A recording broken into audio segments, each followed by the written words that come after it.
Lucas 1, versículo 26. Al sexto mes el ángel Gabriel fue enviado por Dios a una ciudad de Galilea llamada Nazaret, a una virgen desposada con un varón que se llamaba José, de la casa de David, y el nombre de la virgen era María. Y entrando el ángel en donde ella estaba, dijo: Salve, muy favorecida, el Señor es contigo, bendita tú entre las mujeres. Mas cuando ella le vio, se turbó por sus palabras y pensaba: ¿qué salutación sería esta? Entonces el ángel le dijo: María, no temas, porque has hallado gracia delante de Dios. Y ahora concebirás en tu vientre y darás a luz a un hijo, y llamarás su nombre Jesús. Este será grande y será llamado Hijo del Altísimo. Y el Señor Dios le dará el trono de David, su padre. Y reinará sobre la casa de Jacob para siempre, y su reino no tendrá fin. Entonces María dijo al ángel: ¿Cómo será esto? Pues no conozco varón. Respondiendo el ángel le dijo: El Espíritu Santo vendrá sobre ti, y el poder del Altísimo te cubrirá con su sombra, por lo cual también el santo ser que nacerá será llamado Hijo de Dios. Y he aquí tu parienta Elizabeth. Ella también ha concebido hijo en su vejez, y este es el sexto mes para ella, la que llamaban estéril, porque nada hay imposible para Dios. Entonces María dijo: He aquí la sierva del Señor, hágase conmigo conforme a tu palabra. Y el ángel se fue de su presencia. Ahora, tantos temas navideños por aquí. Estamos a 3 días de celebrar la Navidad, que es una fecha muy esperada por nosotros, muy contenta, muy de fiestas, de celebraciones, donde celebramos el nacimiento del niño Jesús.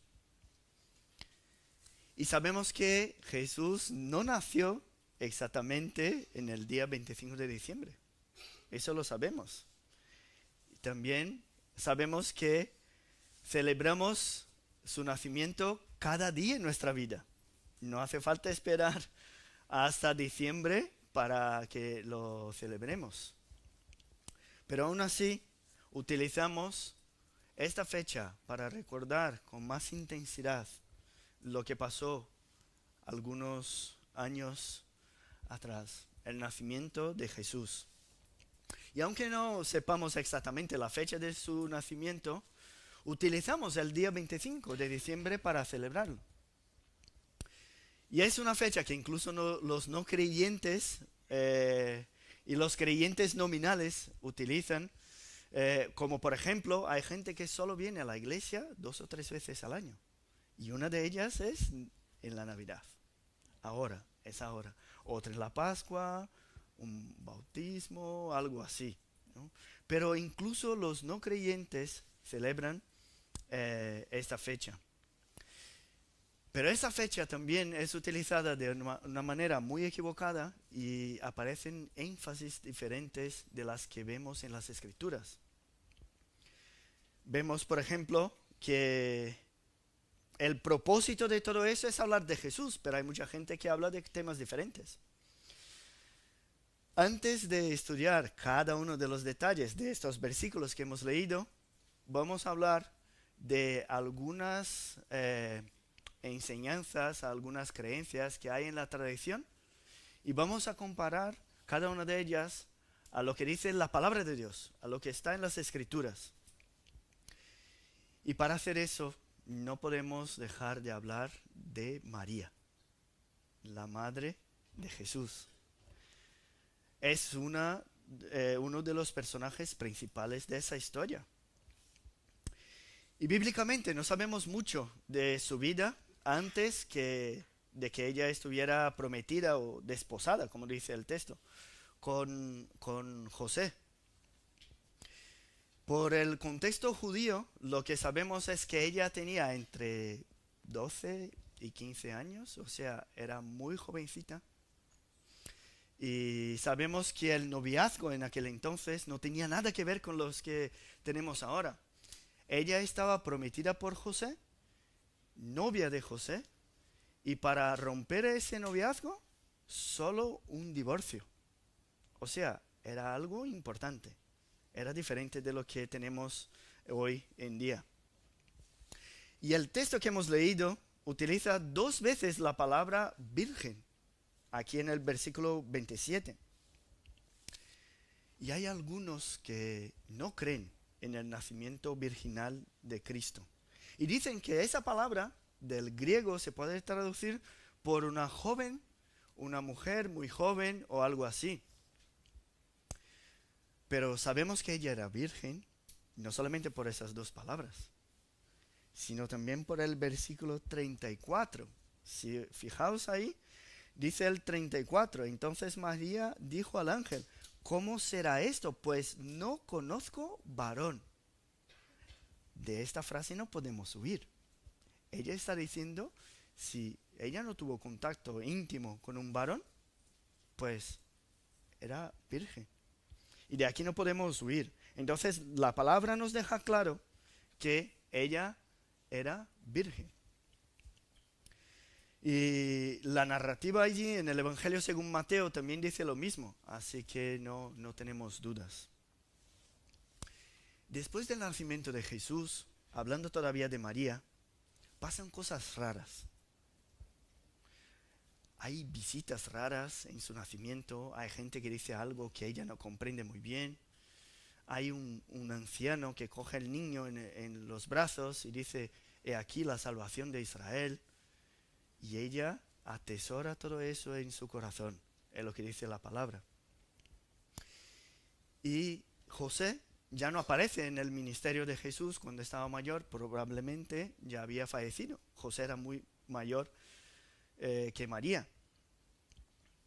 Ella, María, estuvo en la boda de Canaán.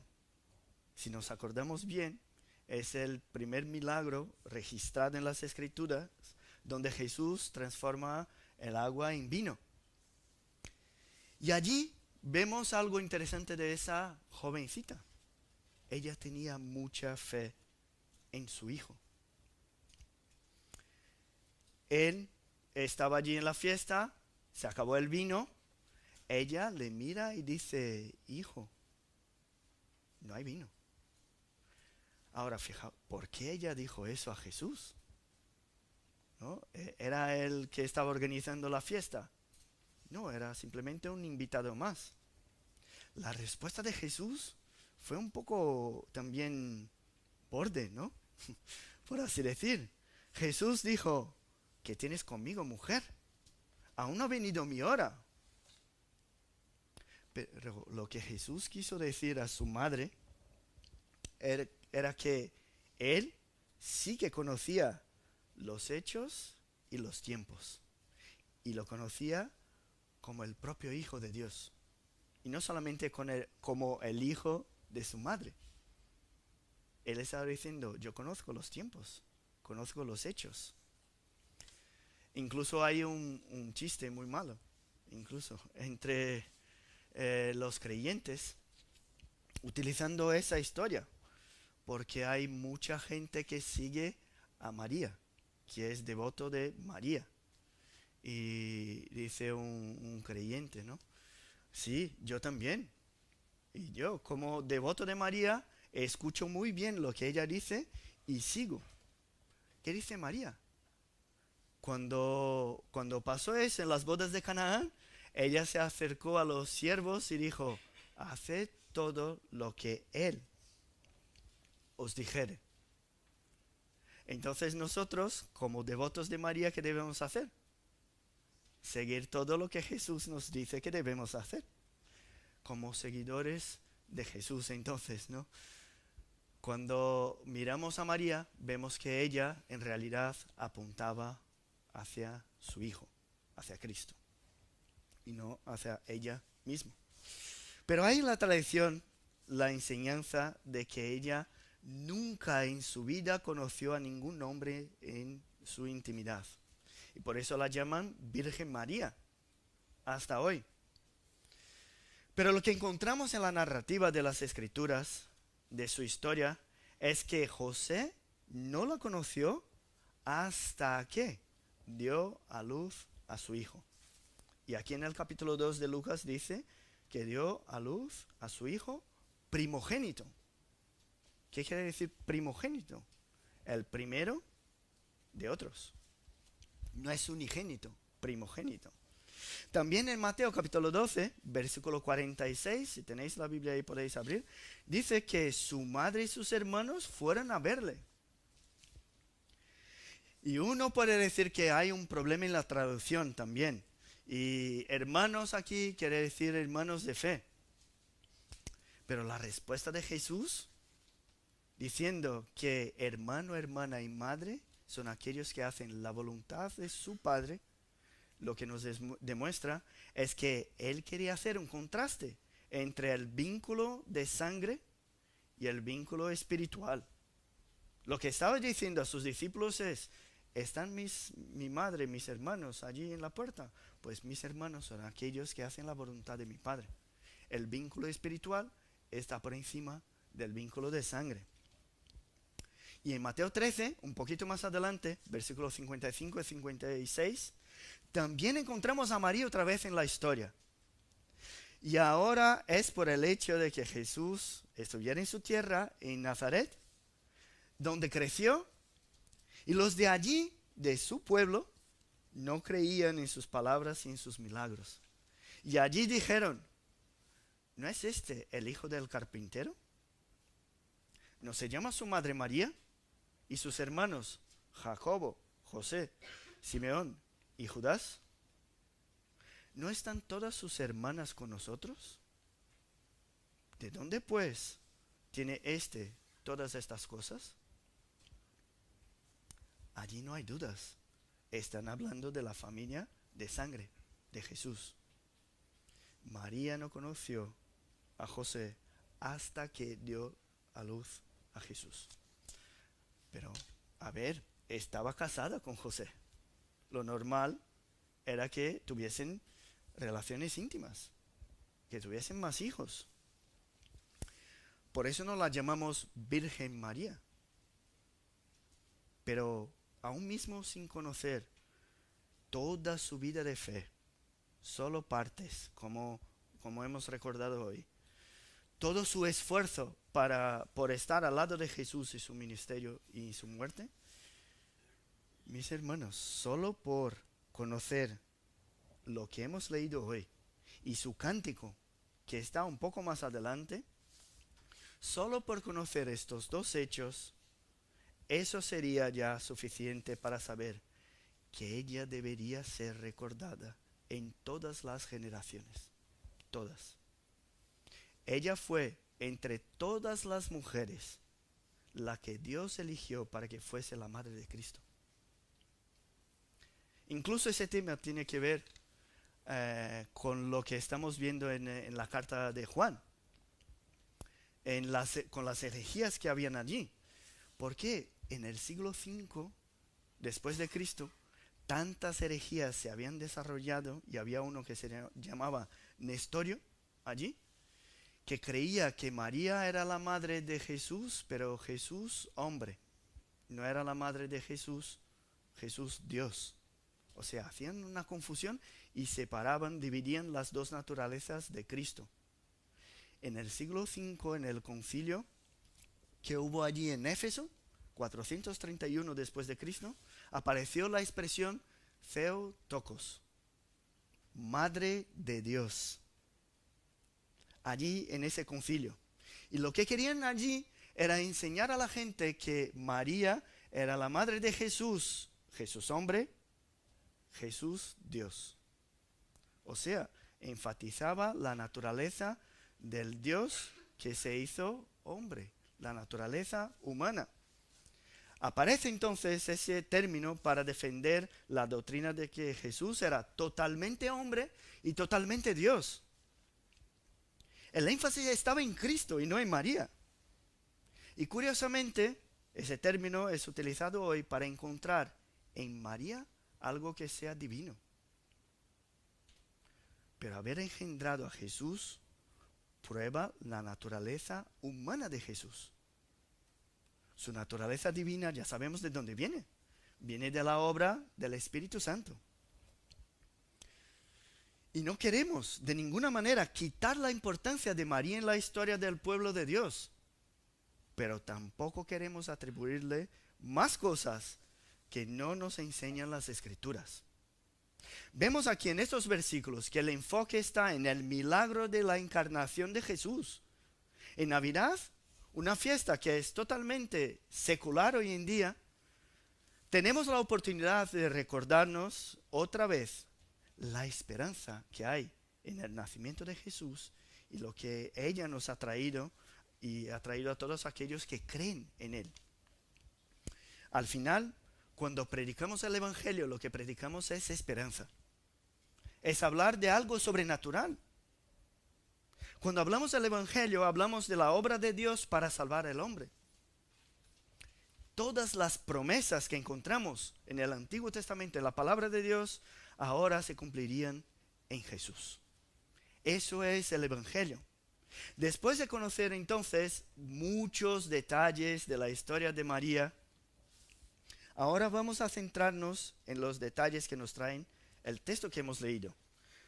Lo que vamos a hacer es aprender por medio de las reacciones de María las posibles respuestas a la palabra de Dios.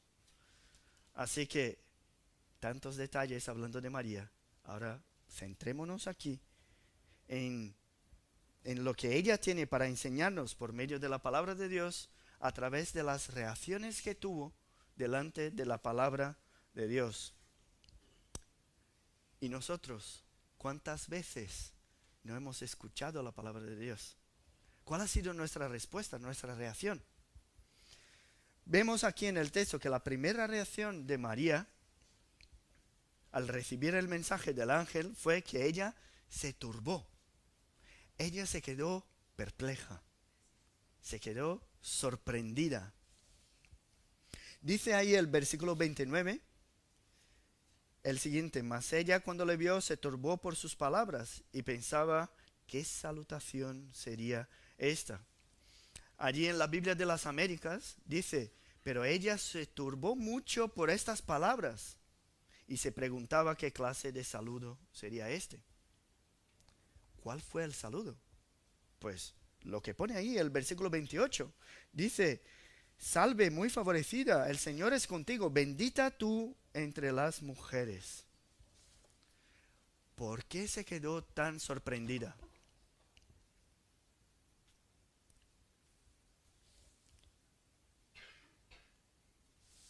¿Por qué se quedó tan sorprendida? Vemos que aparte de su virginidad, no hay más detalles de sus características aquí en el texto.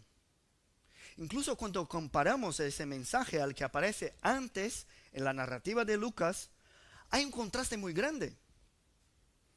Zacarías, el padre de Juan el Bautista, era sacerdote. ¿Dónde estaba? Estaba en Jerusalén. Específicamente, ¿dónde en Jerusalén? En el templo, al lado del Santo de los Santos, el Santísimo, donde se representaba como la presencia de la gloria de Dios en el templo. Estaba en el centro de la religión judía. Cuando vemos ese anuncio allí en el templo a un sacerdote, pensamos, por un ángel, pensamos, eso debe ser importante. Debe ser algo que va a hacer mucha diferencia en la historia. Ahora, un adolescente, una jovencita, en Nazaret, un pueblo pequeñito sin importancia, recibir un saludo tan glorioso. Mira, si saltamos algunos versículos y echamos un ojo allí al versículo 47 y 48 del capítulo 1 de Lucas, en el Cántico de María dice ella, ¿no? Mi espíritu se regocija en Dios mi Salvador porque ha mirado la bajeza la bajeza de su sierva. En otra versión dice, ha mirado la humilde condición de su sierva. O sea, reconoce que en ella no hay características que merezcan tamaño honor. Incluso en el versículo 52, un poco más adelante, todavía en su canto dice, quitó de los tronos a los poderosos y exaltó a los humildes. Ella se turbó por las palabras del ángel porque la exaltaban a ella, que era una joven humilde de Nazaret. Después de la investigación diligente de Lucas, que sabemos que investigó porque pone en los primeros versículos de su evangelio, él decide escribir estas dos historias, la de Juan el Bautista y la de Jesús, y hace como un paralelismo entre el anuncio del nacimiento de Juan el Bautista y de Jesús. Y si comparamos las dos historias, Zacarías se turbó al ver el ángel. Pero el énfasis aquí en María está en que ella se turbó por las palabras que utilizó el ángel al saludarla. ¿Qué palabras que nos traen tanta perplejidad? Si hablamos de ejemplos de conversión, por ejemplo, es maravilloso ver cómo Dios utiliza su palabra para alcanzarnos. Conozco la historia de un hombre, de una persona con una vida totalmente destrozada, que vivía luchando por sus realizaciones personales, luchando por sus temas, buscando sus placeres. Y un día estaba en las calles en una situación terrible, donde pensamos que Dios no está, incluso, y estaba buscando la satisfacción propia de su carne, y hacía mucho que buscaba esa felicidad y no la encontraba, y en ese día se acercó una persona a este hombre, le miró a los ojos de una manera que él nunca había visto, le dio un abrazo y le dijo, Jesús te ama, Jesús te ama. Él se quedó perplejo por estar en una situación que no merecía el amor de nadie. Se quedó perplejo por el abrazo que recibió, porque no merecía un abrazo con tanto amor. Y desde ese día cambió completamente su vida porque se dio cuenta del amor que recibe del Señor. Y nosotros, cada uno de nosotros, los creyentes, pasamos por lo mismo. ¿Cuántas veces no hemos sido sorprendidos por la palabra de Dios en momentos que menos esperábamos? Una palabra de exhortación, por ejemplo, hablando de nuestros pecados, que viene como una flecha y nos alcanza. Una palabra de dirección para nuestros planes. A veces estamos perdidos, escuchamos la palabra de Dios y nos da la dirección. Una palabra de consuelo cuando estamos tristes. Palabras que muchas veces no nos sentimos dignos de escuchar. Pero solo pasamos por esa sorpresa que pasó María si reconocemos dos cosas. Primero, la autoridad de la palabra de Dios y la condición de humildad. La condición de uno que no merece. Solo seremos turbados por la palabra de Dios si la escuchamos como la voz de Dios hablando con nosotros. Hay muchos que dicen, mira, ¿sabes qué pasa? Yo leo la Biblia.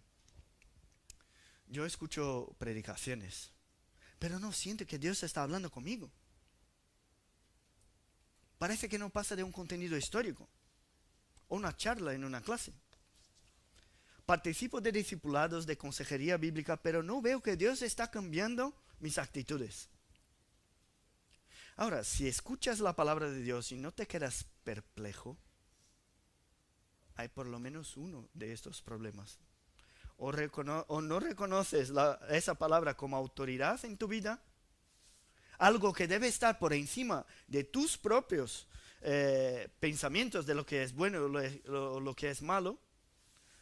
O entonces no la escuchas desde la situación humilde que deberías hacerlo.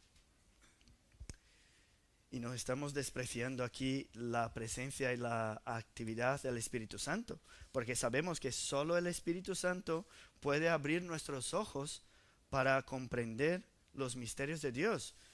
Pero también sabemos que Dios resiste a los soberbios y da gracia a los humildes. Quita tronos a los poderosos y exalta a los humildes, como dice María en su cántico. María reconoció su posición, que a pesar de ser una sierva fiel, no había nada de especial en ella para recibir un saludo tan glorioso. Ella también reconoció la autoridad del anuncio. Y estas dos cosas juntas son lo que llevaron a su sorpresa. Y seguro que hablando de eso, de ese anuncio y esa autoridad, algunos pensarán, claro, yo soy humilde y me orgullo de mi humildad, pero un ángel no me vino a decirme nada. Todavía no he reconocido esa autoridad porque no lo veo muy claro, eso de la autoridad de las Escrituras. ¿Ya? Y es por eso que Jesús nos deja la parábola de Lázaro y el rico. ¿Qué pasó allí?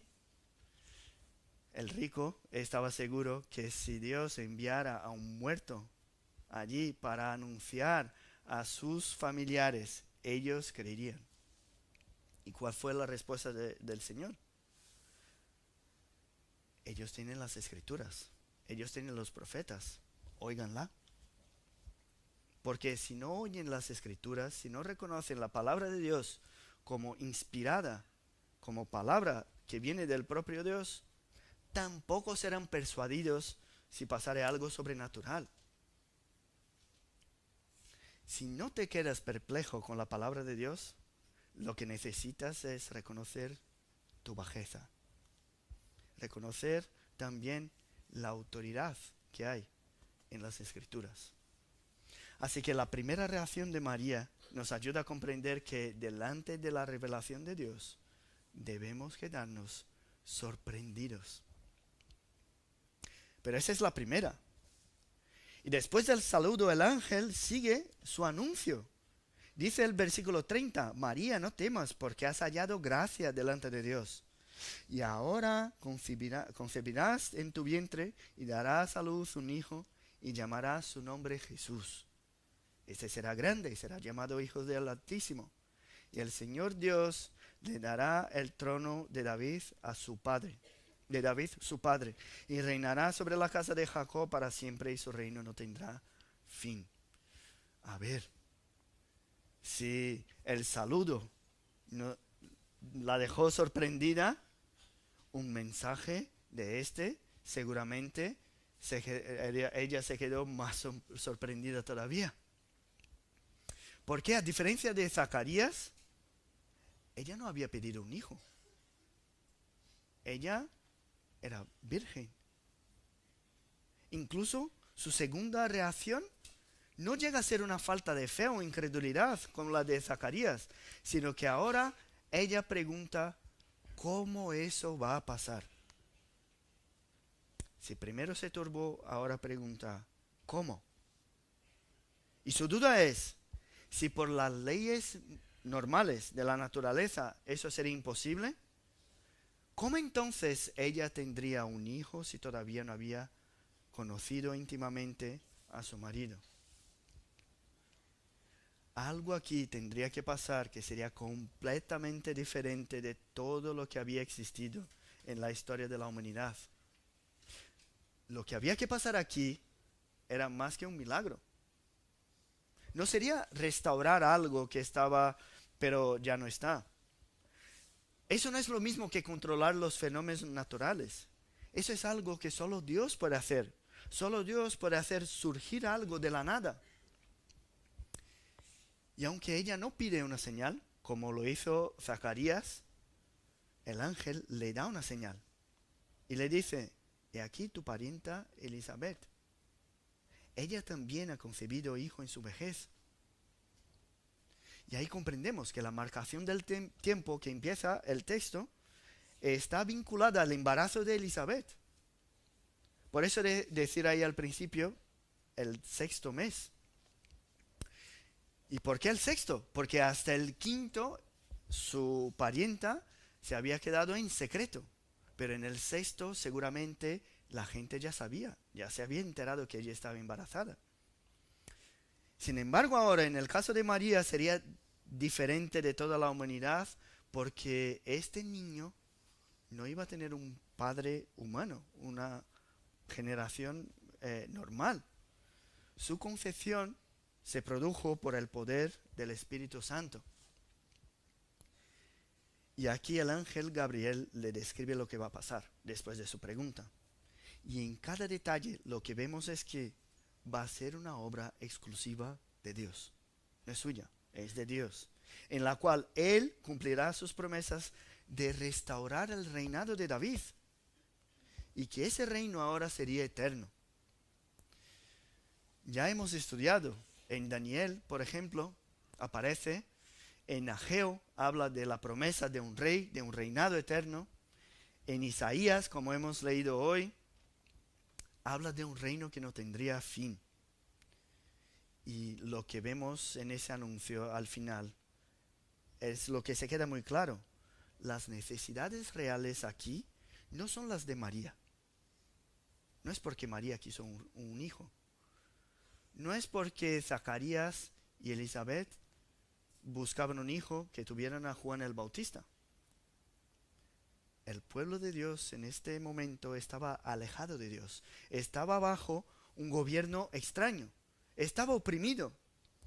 Y el pacto de Dios con su pueblo no se había cumplido plenamente. Por lo tanto, lo que Dios hace es intervenir en la historia humana para hacer surgir un reino eterno. Y para eso solicita y acepta también la colaboración de Zacarías, Elizabeth y claro que también de María. Pero el plan es de Dios. Todo el gobierno de la historia está en las manos de Dios.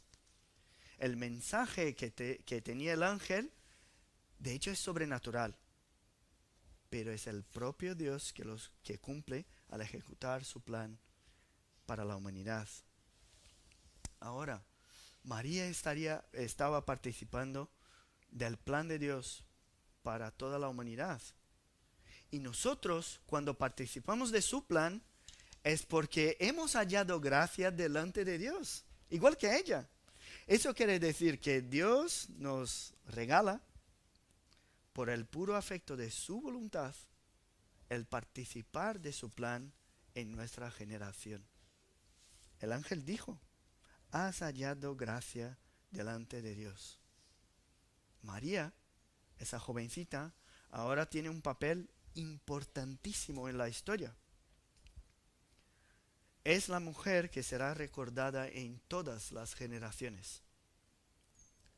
Es bendita entre las mujeres, porque Dios la escogió, a pesar de su condición humilde de sierva, para que participara del nacimiento de su hijo.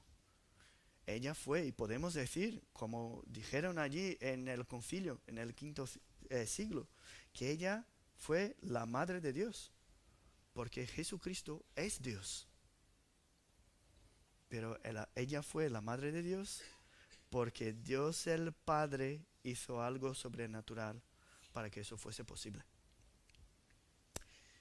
Y esa pregunta que hizo María con la respuesta del ángel nos hacen pensar en nosotros y cómo aplicar esa historia en nuestra vida.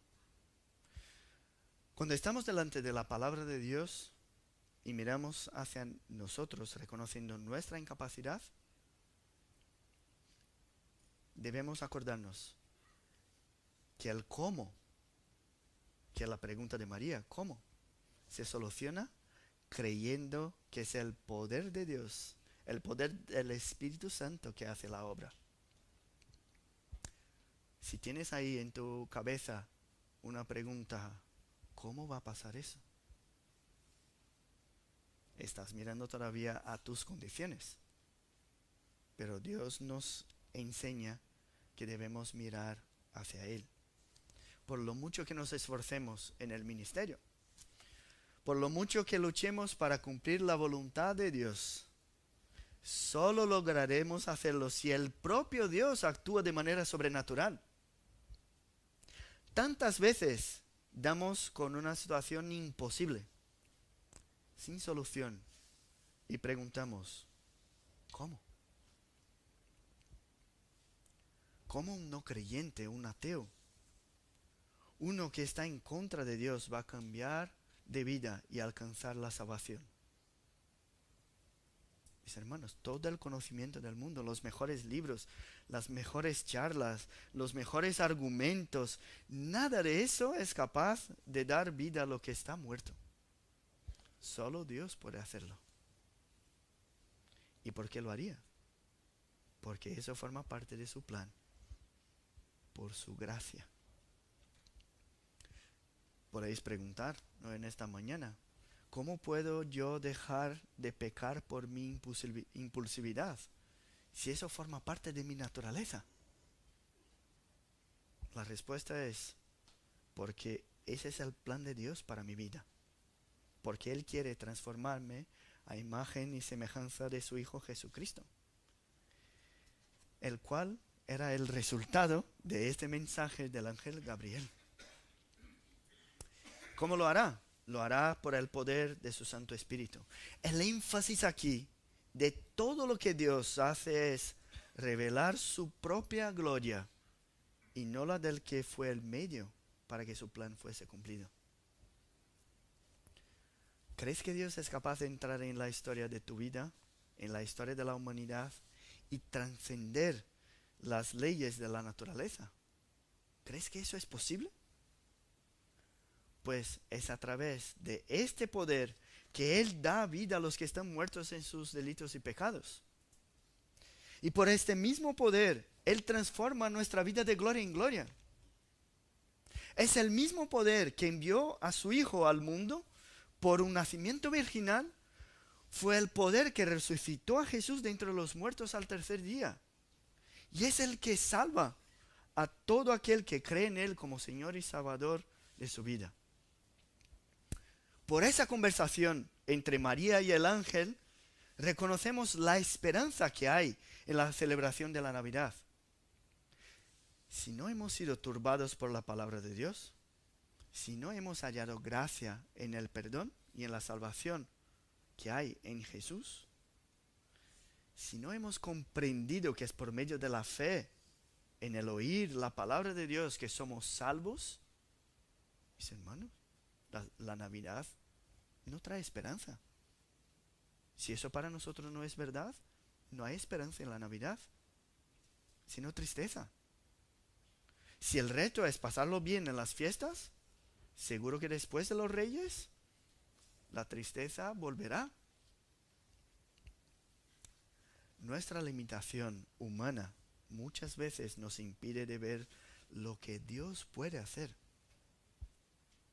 Pero su palabra nos enseña que no hay nada imposible para Él.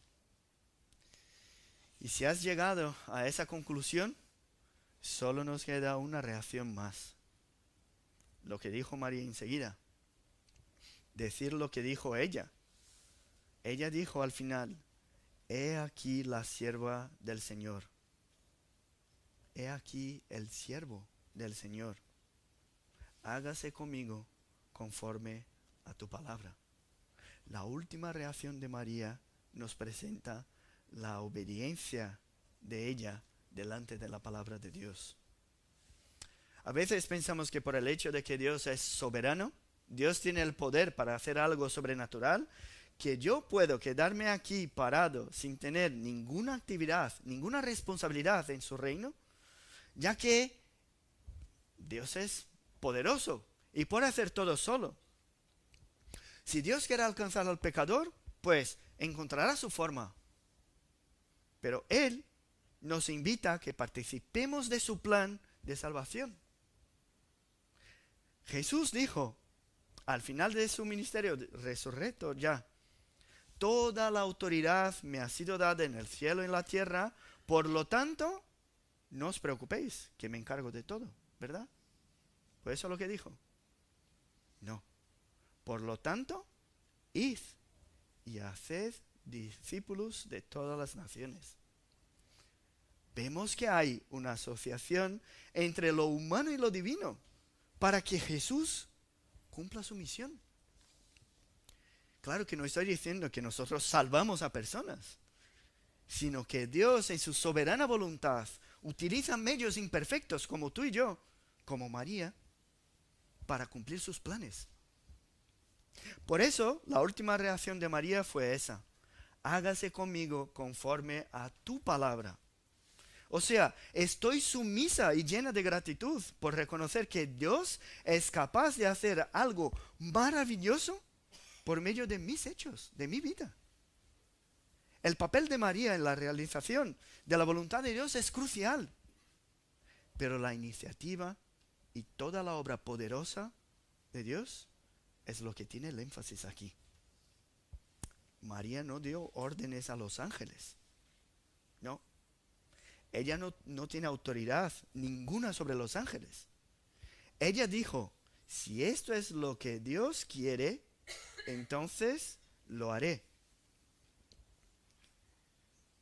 Y hay algo que tenemos que salir, si vamos a elegir una sola información para salir de aquí de esta mañana, es esta. La Madre de Jesús entra en este plan de Dios diciendo: hágase conmigo tu voluntad. Y su Hijo concluye su ministerio diciendo: no se haga mi voluntad, sino la tuya. Mis hermanos, la obediencia es la marca de un verdadero encuentro con Dios.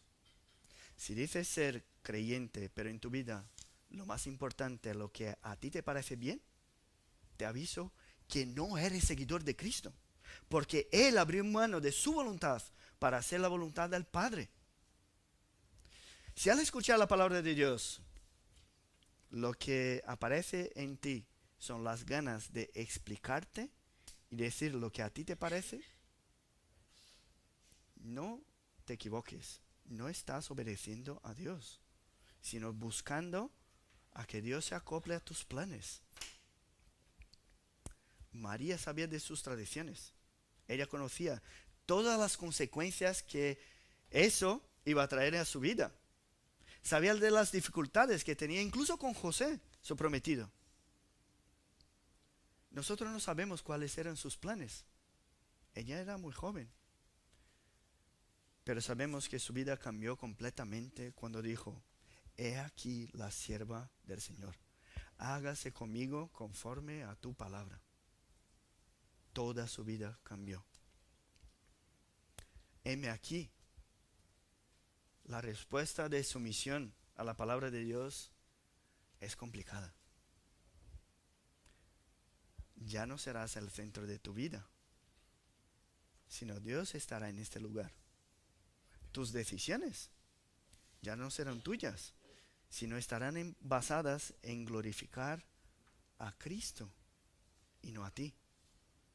El enfoque de tus planes, de tus actividades, de tu matrimonio, de la crianza de tus hijos, todo estará centrado en Él. María, al contestar de esa manera, dio paso a la obra del Espíritu Santo en su vida. Ella tuvo que esconderse en su embarazo, dio la luz a su primogénito en un pesebre, sola con su marido, en una tierra que no era la suya. Tuvo que huir y vivir en Egipto hasta la muerte de Herodes. Acompañó al ministerio de su hijo y le vio sufrir por la persecución de su propio pueblo. Le vio colgado en una cruz, pero también le vio resucitado y glorioso. Creyó en Él como Señor de su vida. fue consolada por Dios al ver la salvación de todo el pueblo de Israel por medio de su Hijo. Renovó sus esperanzas a cada una de las señales que veía que Jesús, su propio Hijo, hacía. El propio Dios estaba a su lado. Se dio cuenta a cada día del milagro que había pasado en su vida y vio el cumplimiento de cada una de las promesas de Dios. Bendita entre las mujeres, porque halló gracia delante de los ojos de Dios. Ella se turbó delante del saludo por reconocer la autoridad divina y también su posición de humildad. Ella tuvo fe en el anuncio del ángel, a pesar de saber que era algo imposible a los ojos humanos, porque ella creía que para Dios no había nada imposible. Por eso Dios le dijo a ella en persona que no había nada imposible para él. Ella obedeció y se sometió a la voluntad de Dios en toda su vida. Ahora te pregunto, ¿es así que reaccionas delante de la palabra de Dios? Si tu respuesta es sí, pues puedes regocijarte al recordar el nacimiento de Jesús. Celebramos hoy a aquel que vino al mundo y se entregó, dedicó su vida para darnos vida. Celebremos a aquel que obedeció la ley para que fuésemos justificados por la fe en él. Hoy, celebrar la Navidad es celebrar el sobrenatural de Dios. Es celebrar la entrega por obediencia a la palabra de Dios. Tenemos que salir de aquí conscientes de que la palabra nos turba, nos hace preguntar cómo. Algo tan maravilloso delante de alguien tan imperfecto, pero también nos hace obedecer. Celebremos al nacimiento de Cristo, centrándonos en Él y en su voluntad para nuestra vida. Y que eso sea la razón de nuestra esperanza, lo que renueva nuestra alegría en estos días, lo que es el fundamento de nuestra fe. Vamos a orar. Gracias, Padre, por tu Hijo Jesucristo. Gracias por la fe que encontramos en hombres y mujeres a lo largo de toda la historia de la humanidad. Gracias, Padre, por la fe que encontramos en María, por esas reacciones que nos hacen comprender cómo debemos actuar delante de tu palabra. Bendícenos, Padre, para que tu palabra no sea vacía, sin valor o solamente una tradición, sino que esta palabra genere cambios en nuestra vida, que seamos sumisos a ella y a tu voluntad, así como María fue y ha sido a lo largo de toda su vida. Te pedimos, Padre, por cada familia aquí representada, que el significado verdadero de la Navidad sea recordado en nuestros hogares, para que seamos alegrados, animados por esa verdad maravillosa y sobrenatural que fue el nacimiento de tu Hijo Jesucristo. Bendícenos, Padre, para que no veamos a Jesús como un niño tumbado en una cuna, sino que podamos ver a Jesucristo resucitado de entre los muertos, glorioso a tu lado, esperándonos en su venida. Danos, Padre, la esperanza en la salvación. Danos el propósito adecuado de vida para que te sigamos en cada una de nuestras decisiones. Bendícenos en el nombre de Jesús que oramos. Amén.